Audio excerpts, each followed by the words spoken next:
Elevate your grilling game with the Brisket Origin 580. This smart pellet grill features AI-powered cooking so you can set it and forget it. With precise temperature control and a variety of wood flavors, you'll enjoy restaurant-quality barbecue right in your backyard with a great smoky flavor. Enjoy the future of grilling. I always like when I can bring together two things that I love. In this instance, I'm bringing together my love of tech with my love of cooking, because right here we have the Brisket Origin 580 Smart AI-powered grill and smoker.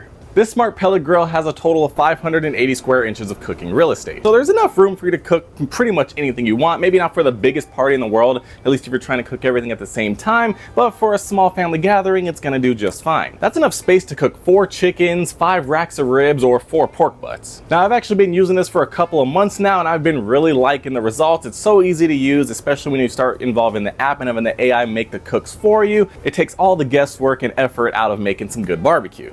Putting this thing together was pretty simple, although it would be a lot easier if you have somebody to help you, because it does weigh about 135 pounds, and doing it on my own was a bit of a hassle because I had to flip this thing over, flip it back, get it to stand up on its legs once I had everything set up, and more people would make it a lot easier. Now, that being said, the assembly process was very easy, except for one part. One of the legs in the corner was really hard to get in there and get the screw in there, because you had to kind of squeeze your hand in there and screw it in and have it held on one side, and it was a bit of a hassle for that one part, but other than that, it was fairly simple and didn't take more than maybe 20 minutes. Now, as far as the build quality goes, it is very strong, made out of rolled stainless steel, and does have a high temperature power code as far as the color and paint. Now, although this is a smoker, it also can be used as a pretty hot grill, because it does get up to 500 degrees Fahrenheit, which is pretty high up there. Not as hot as a 1,000-degree pizza oven, but, you know, it's fine for grilling. And yes, you can make pizzas in here just fine, just, you know, not at the super high temperatures. Now, taking a look at the grill up close down here on the bottom, we do have 2 big wheels over here on the front, and they are fine, they work well, but they are made out of basically plastic, and they're not the strongest and most durable ever. So there is that. And then over here on the back, we do have these locking wheels that are small and rubber that let you pivot around. Over here on the left side, we do have a handle so you can easily pick it up and tilt it and push it where you need it. But remember, it does weigh 135 pounds, so it's not the easiest thing to move around. But then up here, we of course have the hopper with a 22-pound pellet capacity, which is a pretty good size and lasts for a very long time. Now, if you look closely, you can see that it funnels down through the middle. Now, sometimes it does have a habit of having some of the pellets stick to the sides and not funnel all the way down there when it starts getting low. So sometimes you do have to push it to get them to fall through, but that only happens when it starts running really low. And then of course, underneath of the hopper, we do have this little knob here that you can simply pull, and this is going to release all the ashes into the catcher at the bottom. Now, over here on the right side, we do have this little drawer here that you can simply pull on out. And as you can see, we do have 2 little catchers here. One is for catching ashes and one is for catching grease. You want to make sure you keep these clean so you don't start a grease fire. Now, over here on the right side, we have our one shelf that does have a couple of hooks here so you can hang your utensils on here. And the shelf itself does support up to 25 pounds of weight, so it is very sturdy and strong. Now, one thing I will say about this is it's pretty small, and I wish there was maybe a front shelf here or some other real estate to put stuff, because there's not that much space over here. And also, when you put stuff over here, it does have a tendency to get very hot because of the residual heat coming from the grill. So keep that in mind, because sometimes I touch my tongs and I'm like, my hand. So, you know, gotta be careful. Now, over here on the front, we do see the beautiful design. We have this nice handle here that's easy to lift up and open it up. And as you can see, we have the 580 square inches of real estate. That is split between 2 different racks. The top rack will get you 152 square inches of real estate, and the main bottom rack will get you 428 square inches of real estate. Now, if we look over here on the left side, this is where things start getting more smart, because over here we do have our nice LCD display that allows you to control the whole grill, whether it be from the app or on the grill itself. Over here on the left side, we can adjust the temperature. As you can see on the bottom, you can set the target temperature, and up top it'll show you the current temperature. Over on the right side, we have 2 spots here for the 2 probes that you can attach wired. Although personally, I like to use a wireless probe for the most part, unless I'm doing a long cook and I'm really using the AI, because personally the wire just gets in the way and I'm not a huge fan of it. We also of course do have 2 timers, as well as all the information that you need about the grill. Over here on the right side, we do have an ignite button to ignite it. If you want to ignite it, you just press the button and it will ignite and start heating up. If you want to turn it off, you simply hold down the knob, press it in again, and you're ready to go. Underneath, we do have a menu button to go through the different menu options, as well as the 2 plug-in ports for the probe. Of course, over here all the way on the left side, we do have a master on and off switch, so if you happen to turn it off, you won't be able to control it with the app or turn it on up here. Then of course on the back, we do have the exhaust that all the extra smoke's gonna come out so it can keep the temperature where it needs to be. Now, as far as the app goes, it is very well designed with a beautiful interface. You can see the recommended recipes, the rating for the recipes. You have all the getting started guides here, so you can see exactly how to get everything assembled and how to start using the grill. You can see the most popular options here. We can see the brisket, Brisket's beef dino ribs, juicy whole chicken, so many good things. Oh, my mouth is starting to water. Down on the bottom, we of course have the home screen, which we are on right now. Then next up, we actually have the learn interface, so you can actually learn everything about the grill and grilling in general. Next up, we also do have the recipe tab, so you can search for recipes that are in their database. But remember, we'll get to it, but AI can make you a custom recipe. Now next up, we also do have hearts, so you can actually favorite your favorite recipes so you can have them ready for next time. Now if we go back to the home screen and over to the top right, we do have a little flame icon. If we go to that, it'll actually bring us into the interface of the grill itself. Right here in the middle, you can see exactly what's going on, the current temperature, as well as the shutdown timer, because we do have it shutting down right now. Over here at the top, you can see which cook we have. So if we happen to have an AI cook going on, it'll show you the cook and the steps that we're currently on. Now right underneath of that to the left, we do have a super smoke button, because it does have a super smoke option to have extra smoke come in for an extra smoky flavor in your cooks. Over on the right, we do have a gear icon to go into all the different settings of the grill. Over here on the bottom left, we also do have a button to keep the grill warm in case you finished up your cook but want to keep everything warm while your guests happen to funnel in and arrive. And then of course we do have the heart button, so you can actually choose one of your favorite programs and send it directly to the grill. Now of course down at the bottom, we do have 4 different buttons here. We have 2 probe icons here that show you the current temperature of each individual probe, as well as 2 timers to show you the timer for those probes as well, in case you're trying to cook somewhere for a certain amount of time. Then of course down at the bottom, we have the button to slide to ignite. You can press yes, and it'll turn it on and ignite it just like so. Now you can see the current temperature of the grill in the middle along with the target temperature and what it's doing. As you can see, it is currently preheating. Now where things get interesting is the AI function. So as you can see, we do have this little orange circle here that we can move around the screen. If we tap on that, we come into the interface of the Vera AI, and we can actually type in whatever we want to cook. For example, I want to smoke and reverse sear a ribeye. So if we send that over, it'll think real quick, and it'll come up with a recipe with step-by-step instructions for everything, including the ingredients that you need. So as you can see, first step, smoke the ribeye at 225 until it reaches 120 degrees, which will take about an hour and 30 minutes. Next, we're gonna remove the ribeye, bring it up to 500 degrees Fahrenheit for about 10 minutes, put it back on, sear it on each side for 1 to 2 minutes for a nice crust, which will take about 5 minutes, and then rest the ribeye for 10 minutes. And as you can see, we can simply send it to the grill, confirm, and as you can see up top, now it says that we are using this. We have step 1, smoke the ribeye. It's currently bringing the temperature up to 225. Current temperature is 111. So as you can see, it really walks you through the whole process. And of course, down at the bottom, we can also slide to shut down, confirm, and as you can see, everything's very easy to control with the app or on the unit itself. So as you can see, although this is a smart AI grill, everything is very simple and straightforward. So without further ado, let's get to cooking. Is it just me, or are you hungry too? Because I am starving. Too bad it's gonna take a couple hours, but for tonight's smoking session, we are gonna be doing the poor man's brisket, the classic chuck roast. Now, since I've never done this before, I'm coming in as a straight up noob when it comes to smoking. I'm actually gonna use the Vera AI for all of the cooks that we're about to try out. So for this one, I literally just told the AI that I wanted to smoke a chuck roast, and it came up with the whole recipe, and everything looks good to me. We're gonna smoke it to about 160 degrees Fahrenheit, take it out, wrap it up, and then smoke it up to 200 degrees to finish it off and get it ready for cooking. As you can see, it's getting smoky because it is ready to go, heated up to 225 degrees Fahrenheit. So we're just about ready to throw this meat inside. Now, as far as the recipe that it did give me, it did tell me to use salt, pepper, and a barbecue rub. Now, instead of doing that, I decided to just go with the classic SPG salt, pepper, and garlic powder, just to make things nice and simple without getting too overbearing with the flavors. Other than that, we're going straight up using everything that the AI says and letting it pretty much do the cooking for us, except for the manual step where we have to remove it and wrap it. So without further ado, let's get this chuck roast thrown in here and see how well this thing can make a poor man's brisket. It's just about 2.5 pounds, not too big, so it shouldn't take all that long to cook, and hopefully it still turns out delicious. Just drop it inside. We're gonna make sure we get the probe inside. Nice thick part.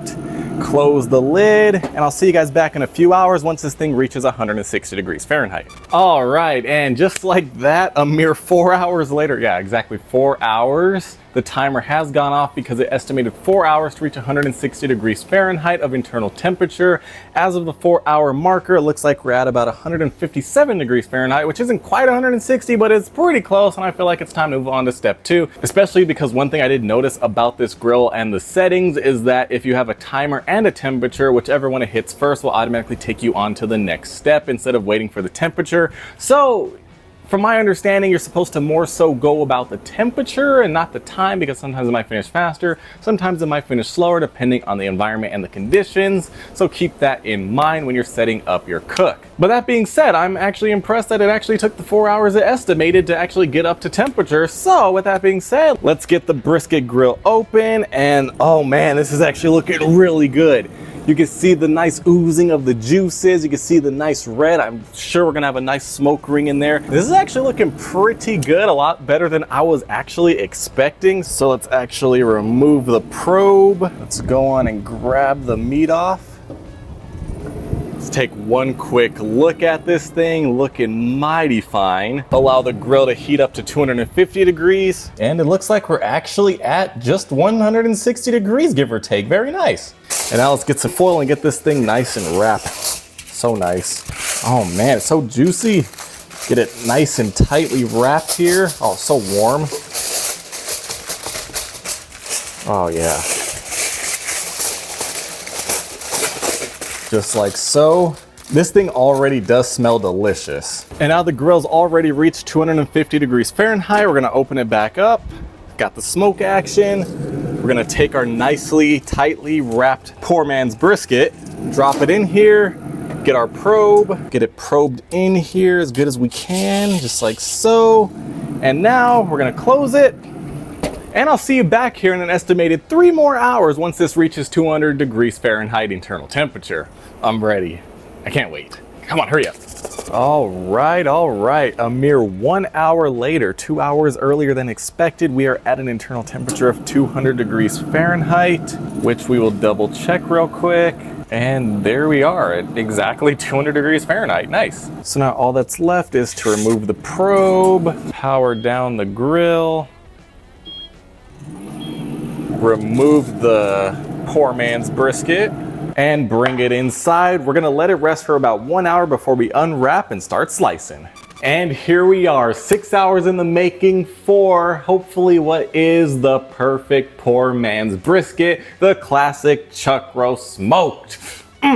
I can say it does smell delicious. Actually does feel very hot. Let me actually throw this thermometer inside. So we got, looks like we're looking at just over 150 degrees Fahrenheit. So temperature is still up there after resting for a little bit over an hour. Now, one thing I did research while I was waiting for that long hour of just having it sitting here is that apparently if you want pulled beef, you go up to 200 degrees Fahrenheit, which is what we did. And if you want sliced beef, you go up to 180 degrees Fahrenheit. So I'm not sure what to expect here, but either way, it's gonna be delicious. It smells delicious. The whole process was very fun and insightful, and I'm hungry. So let's get inside this thing and see what we got. All right, flip it over. Ooh, juice is oozing out. Let's see, where do I have it? Here we go.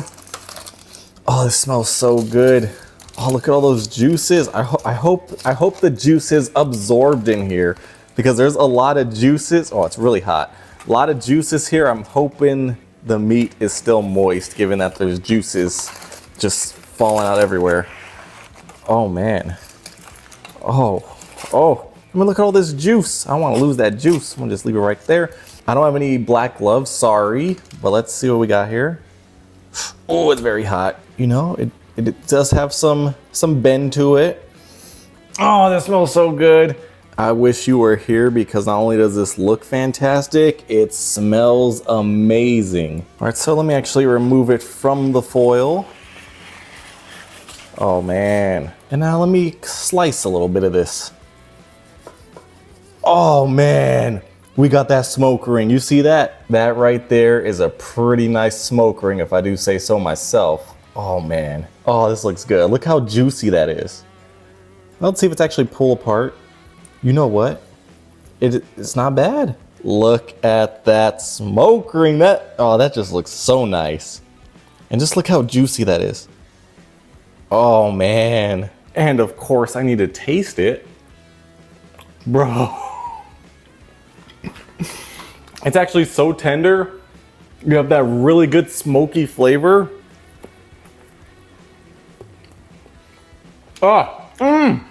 No, oh man. Even though the bark isn't, hardened. It's got, oh my God. That tastes good. I've made a chuck roast so many times. Never ever have I smoked one. I've been missing out. It's got, that flavor. That's insane. That's so delicious. You want some of this sparkle? You want in on this? I'm impressed. This is delicious. It's so good. How is it? How? I can't comprehend this. I can't believe I've gone this long without experiencing this. I mean, I guess I've technically experienced it at, some restaurants, but I didn't know I could do this myself. Granted, it did take a few hours, but it was delicious. Now what are we gonna smoke next? We're gonna smoke something else next. So let's get to it. Let's go smoke some more stuff. And now it's time for our next cook, which is gonna be a little bit different because this time we're gonna be reverse searing a few steaks. I have 5 strip steaks and 1 T-bone. We're gonna throw them in here to use up all the real estate that we can to get all that smoke action and put it to good use. I simply have them all seasoned with Montreal steak seasoning to keep them all the same and keep them pretty basic, but also delicious. And since these are all for me, I'm actually gonna smoke all of them, vacuum seal most of them, and then keep one of them out for the reverse searing process to do right now and finish it up so I can eat it right now. Gotta use your pellets wisely. Don't wanna waste them on one steak when you can do them all. So now we got the grill up to temperature. Let's throw the steaks in here and cook them up to about 115 degrees before we turn up the heat all the way to 500 for that reverse sear action. There's not many things in this world that look better than a platter of steaks. So now let's get the brisket open. It's nice and hot. And now let's just start loading it up. And now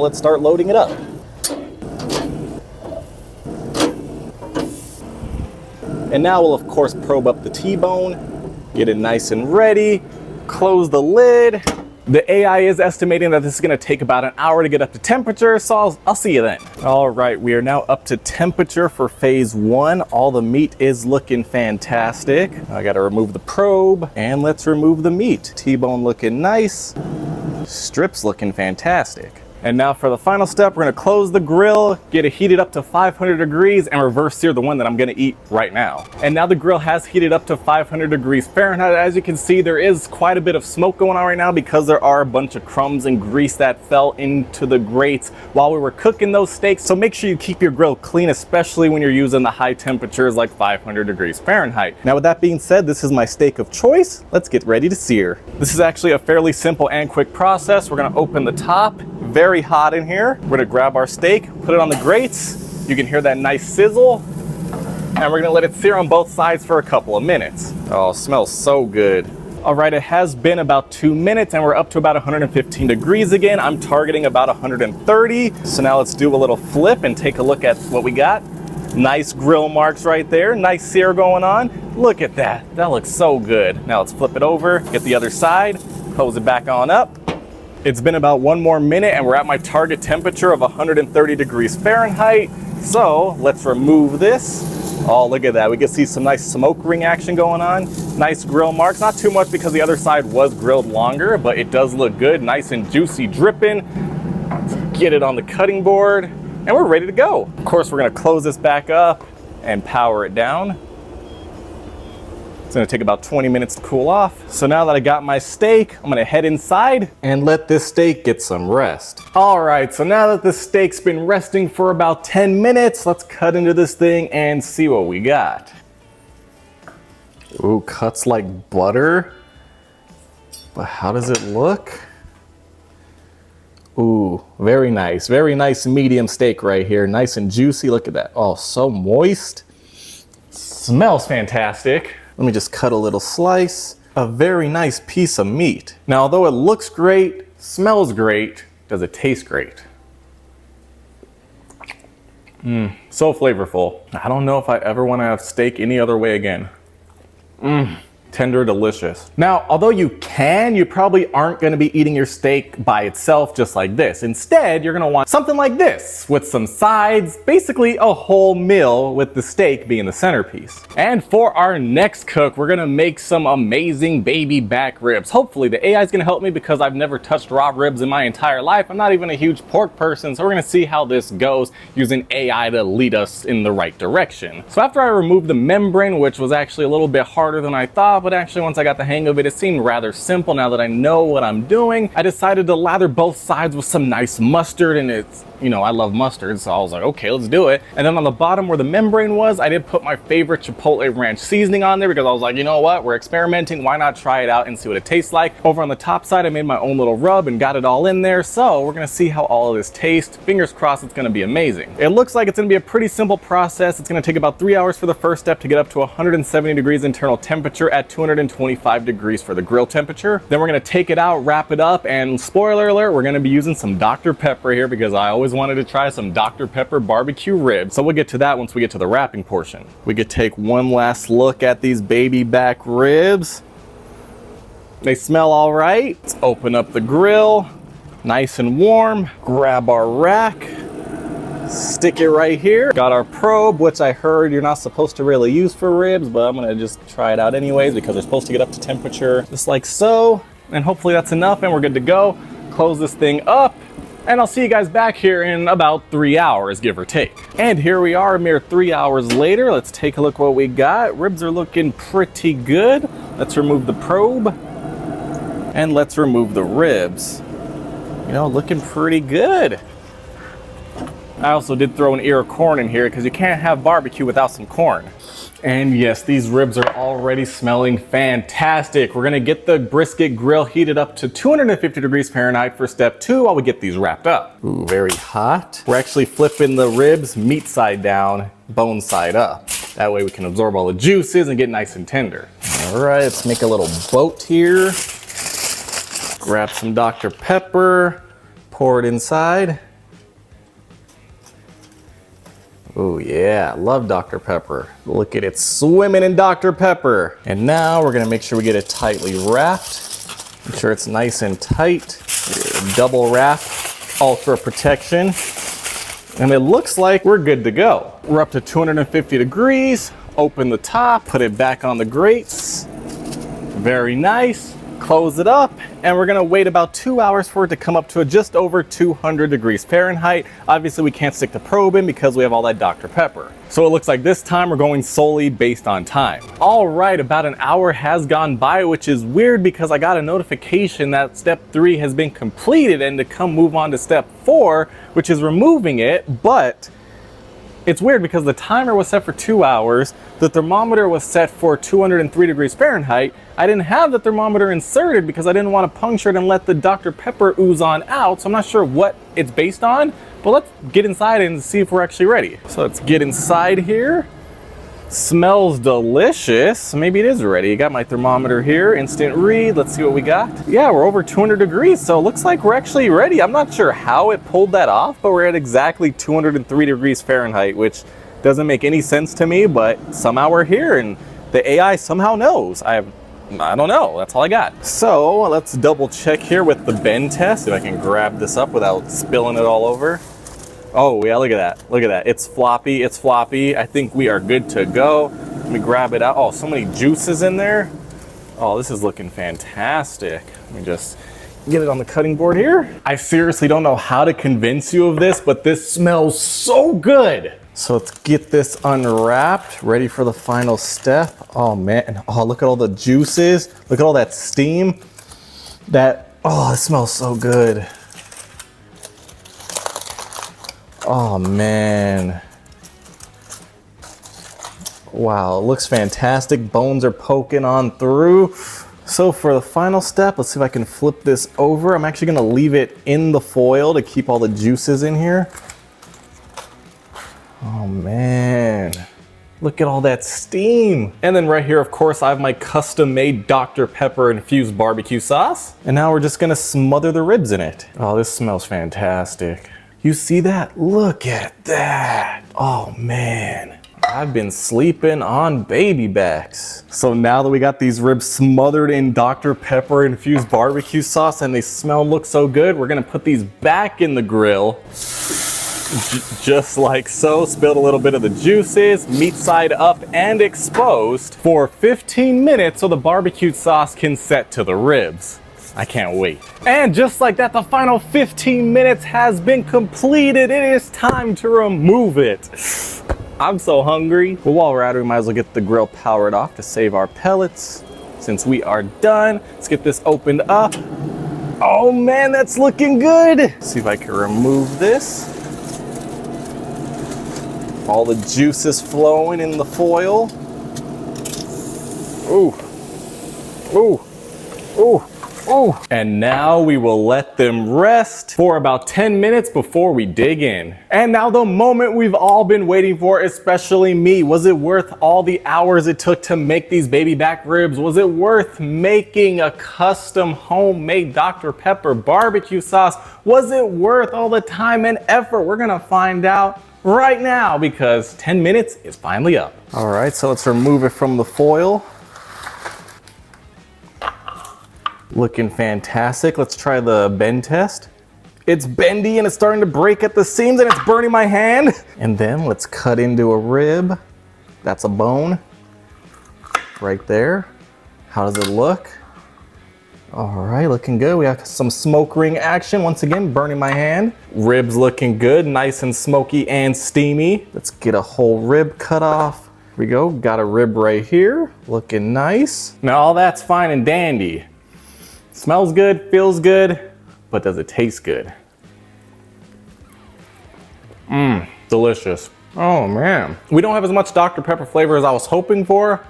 They're not fall off the bone. I guess I should have cooked them a little bit longer, but they are tender and delicious. You know, personal preference. Some people like fall off the bone, some people don't. I personally kind of do. Just rip another one off real quick. Look at that. I will say, definitely worth the time and effort. Phenomenal. Oh yeah, before I forget, the Easter egg. We got that corn here that we all forgot about. Ooh, very hot, very hot, very hot. Ooh, very hot, steamy. And how does it taste? Delicious, very hot, very steamy. You know, it's cooked corn. What's the hate about it? So overall, after using the Brisket Origin 580 smart AI powered grill and smoker, I really do like it. It's extremely easy to use, especially for a novice like myself. Simply throw in whatever you want to cook. It'll come up with the recipe with the AI, you send it over and you're ready to go. Now, like I was saying, I'm not a huge fan of the wired probes. I know they are the standard as far as grills and cooking goes, but I do highly prefer using my wireless meat thermometer because it just makes it so much easier, especially when I have to do a bunch of different steps where I have to constantly remove it, because every time you remove it, you gotta take out the probe and it's just in the way with this long wire. I'm not a huge fan of that. So I would really like to see Brisket come out with a wireless thermometer that could work with this, or maybe have some sort of collaboration with Meter or any other company that we could just combine them all together, because it is a smart grill and there are software updates. I feel like it is possible they could integrate a bit and make things just that much easier, because we are using a smart grill. We should be using a smart meat thermometer as well. Now, other than that, the Brisket is great. The hopper does have a lot of capacity, so I can fill it up and don't have to worry about having to load it back up while the cook is going on, because that takes extra time and I have to make sure to come back and check it. No worries. The screen, although it is nice to look at, I always use the app on my phone so I could be doing anything else, because it is connected to Wi-Fi. I can be in a complete other room across the house, upstairs, downstairs, it doesn't matter. Can always keep an eye on things. But like I said, other than the meat thermometer, one of the only other things that is a bit of an issue is the lack of real estate for putting your supplies and your food on, because all we have is this little rack over here, which is very small and kind of just there. I would prefer to have something in the front, or you know, you could just get a separate table to put on the side and do all your prepping on, and it just, you know, makes things easier than having to juggle things in your hand while you're opening it up and trying not to burn yourself and trying to put everything in there. It just makes it a lot easier to have somewhere to put stuff down. But that being said, all the food I've cooked, smoked, grilled in here, it all tastes phenomenal. It has a nice smoky flavor that tastes oh so delicious. Every time I'm like, you know, I don't feel like grilling today, I'm gonna just cook something on the stove, I taste it, I'm like, wow, it's missing all that flavor that it has from the grill. So then I'm like, okay, let's go outside to the grill, let's smoke it first and then heat it up inside, because you could do that too. You don't have to heat it up at 500 in here. You can just smoke it in here, take it inside, and then heat it up the rest of the way to sear it. But really, it's a phenomenal grill whether you're a pro or a novice, although I know some people aren't a fan of pellet smokers, but pellet smokers are a bit easier. Like I said, put pellets in here, set it, and forget it. You don't have to keep reloading it, making sure the temperature's right. It does all of that for you. It's so nice, so easy, especially if you're new, or if you just want to make things a little bit easier for yourself. But you know, why can't we all just be friends? Barbecue's barbecue and we're all smoking something. But anyways, it's been 2 months, had so many good cooks from this, use it for pretty much anything that I can put on it. I'll just type it in the AI, be like, hey, how do I make this? It's like, oh, throw it on there, do this, and I'm like, okay, it comes out tasting good, and I'm definitely gonna be using this for years to come, hopefully. That would be nice because everything just tastes so good, and I'm like, I've been missing out this whole time. I can't believe I just discovered smoking and I can do it right at my house so easily without any effort. It's just very nice, very easy, and so delicious.